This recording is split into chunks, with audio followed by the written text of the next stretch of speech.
Typist counselling வந்து ஜேஏவிஓ counselling மாதிரி தான் கண்டிப்பாக இருக்கும். ஒரு நாளைக்கு 400 பேருக்கு கவுன்சிலிங் நடக்கும். மார்னிங் 10 o'clock ஒரு பேட்சும் 11:30 ஒரு பேட்சும் இருக்கும். ஃபர்ஸ்ட் பேட்சில் ஒரு 150 பேர், ரெண்டாவது பேட்சில் ஒரு 250 பேர் இருக்கும். ஃபர்ஸ்ட் சர்டிஃபிகேட் வெரிஃபிகேஷன் பண்ணுவாங்க. உங்களுக்கு அலாட் பண்ண டெஸ்கில் தான் சர்டிஃபிகேட் வெரிஃபிகேஷன் பண்ணுவாங்க. சர்டிஃபிகேட் வெரிஃபிகேஷன் கொஞ்சம் ஆர்டர் மாற்றி வெரிஃபை பண்ணுவாங்க. பட் கவுன்சிலிங் ரேங்க் படி தான் நடக்கும்.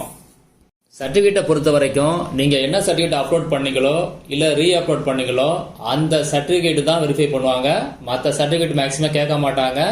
அதனால அந்த சர்டிஃபிகேட் மட்டும் கம்பல்சரியாக எடுத்துகிட்டு போங்க. உங்கள் சர்டிஃபிகேட்டில் பெரிய மிஸ்டேக் இருக்க வாய்ப்பு இல்லை. ஏன்னா அவங்க அப்லோடில் ரீ அப்லோடில் செக் பண்ணி தான் உங்களை கவுன்சிலிங் கூட்டிருப்பாங்க. அதனால பெரிய மிஸ்டேக் இருக்க வாய்ப்பு இல்லை. சப்போஸ் உங்கள் சர்டிஃபிகேட்டில் சின்ன மிஸ்டேக் இருந்துச்சு, அப்போ என்ன பண்ணுறது அப்படின்னு பார்க்கலாம். சர்டிஃபிகேட்டில் சின்ன மிஸ்டேக் இருந்தாலும் நீங்கள் கவுன்சிலிங்கில் கலந்துக்கலாம், ஃபர்தராக கலந்துக்கலாம், ஒன்றும் ப்ராப்ளம் இல்லை. ஆனால் என்ன ஒன்று பண்ணுவாங்க அப்படின்னா, உங்கள்கிட்ட சர்டிஃபிகேட்டை கரெக்ட் பண்ண சொல்லி ஒரு டைம் கொடுப்பாங்க 2-3 நாளில். அதுக்குள்ளே நீங்கள் சர்டிஃபிகேட்டை கரெக்ட் பண்ணி டிஎன்பிசியில் நீங்கள் சப்மிட் பண்ணணும். கவுன்சிலிங் முடிஞ்ச உடனே உங்களுக்கு அலாட்மெண்ட் ஆர்டர் கொடுக்கறதுக்கு பதிலாக என்டோஸ்மெண்ட் சர்டிஃபிகேட் தான் கொடுப்பாங்க. எப்போ நீங்கள் சர்டிஃபிகேட்டை நீங்கள் திரும்ப கரெக்ட் பண்ணி கொடுக்குறீங்களோ அதுக்கு பிறகு ஒரு 1 வீக் கழிச்சோ இல்லை கவுன்சிலிங் முடிஞ்ச உடனேயோ உங்களுக்கு அலாட்மெண்ட் ஆர்டர் இஷ்யூ பண்ணுவாங்க. இதை பற்றி ஆல்ரெடி ஒரு வீடியோ போட்டிருக்கேன். அந்த வீடியோட லிங்கை இந்த வீடியோ டிஸ்கிரிப்ஷனில் கொடுத்துருக்கேன். ஒரு தடவை செக் பண்ணி பார்த்துங்க. அடுத்தது உங்கள்கிட்ட போஸ்டிங் பற்றியான சாய்ஸ் கேட்பாங்க. உங்கள் சாய்ஸை வச்சு அங்கே அவைலபிலிட்டியை செக் பண்ணுவாங்க.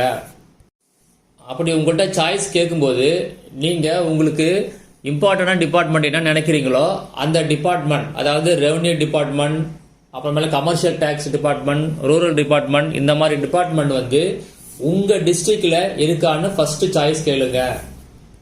அவங்க அவைலபிலிட்டி பார்த்துட்டு செக் பண்ணி உங்களுக்கு சொல்லுவாங்க இருக்கா இல்லையான்னு சொல்லுவாங்க. அப்படி இல்லை அப்படின்னா அடுத்தது நீங்க 2 சாய்ஸ் தான் போகணும். ஒன்னு டிஸ்ட்ரிக்ட் வைஸா போகணும், இல்லைன்னா டிபார்ட்மெண்ட் வைஸா சூஸ் பண்ணணும். ஒன்ஸ் நீங்க போஸ்ட் செலக்ட் பண்ணியாச்சு அப்படின்னா அந்த போஸ்ட் கோட நோட் பண்ணிக்கணும். ஏன்னா ஒவ்வொரு போஸ்ட்டுக்கும் ஒவ்வொரு போஸ்ட் கோட் கொடுத்துருப்பாங்க. அதுதான் ரொம்ப ரொம்ப இம்பார்ட்டன்ட்.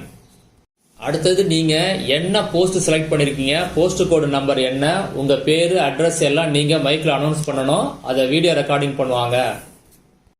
அதுக்கு பிறகு உங்களுக்கு அலாட்மெண்ட் ஆர்டர் இஷ்யூ பண்ணுவாங்க. சர்டிபிகேட்ல ப்ராப்ளம் இருந்தவங்களுக்கு என்டோஸ்மெண்ட் சர்டிபிகேட் இஷ்யூ பண்ணுவாங்க. அலாட்மெண்ட் ஆர்டர் வாங்கின பிறகு என்ன பண்றது, எப்போ அப்பாயின்மெண்ட் ஆர்டர் கிடைக்கும், அதை பத்தி ஒரு வீடியோ போட்டிருக்கேன். Allotment order to appointment order. அந்த வீடியோட லிங்கை இந்த வீடியோ டிஸ்கிரிப்ஷன்ல கொடுத்துருக்கேன். ஒரு தடவை செக் பண்ணி பார்த்துங்க.